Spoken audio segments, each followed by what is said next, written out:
Good afternoon, dear friends. Today we are going to start our new topic, that is reproduction.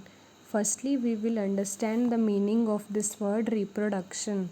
It is a process by which organisms produce young ones of their own kind and multiply in number. Means one person give birth to other organisms. So, this is our reproduction. Now, what is need of reproduction? For continuation of life, replacement of dead individuals. Now, if a person is dead, all become dead, then how will species exist?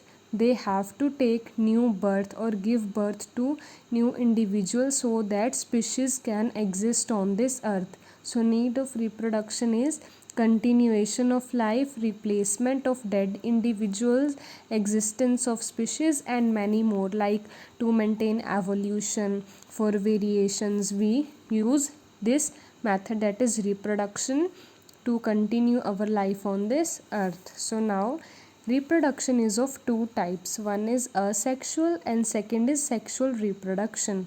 Now what is the difference between these two?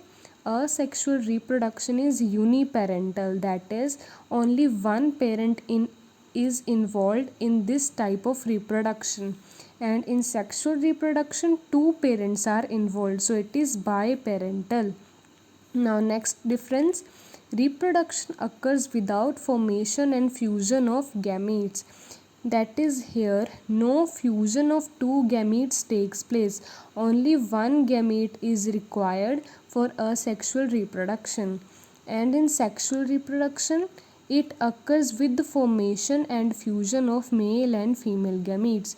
Means firstly male gamete and female gamete are formed, then they both fuse with each other. Now next point is example like amoeba, paramecium, hydra, etc., and many more.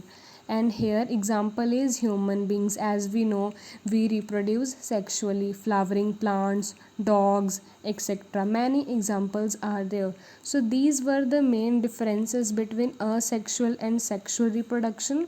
One more difference is there, that is the child here, that is offspring here, is identical to its parent because there is no fusion of gametes, so only one gamete is required, and this will completely contribute to the identical offspring. So offspring is identical to its parents in asexual reproduction, while in sexual reproduction, as we have two types of gametes, so they will fuse together and will form a offspring.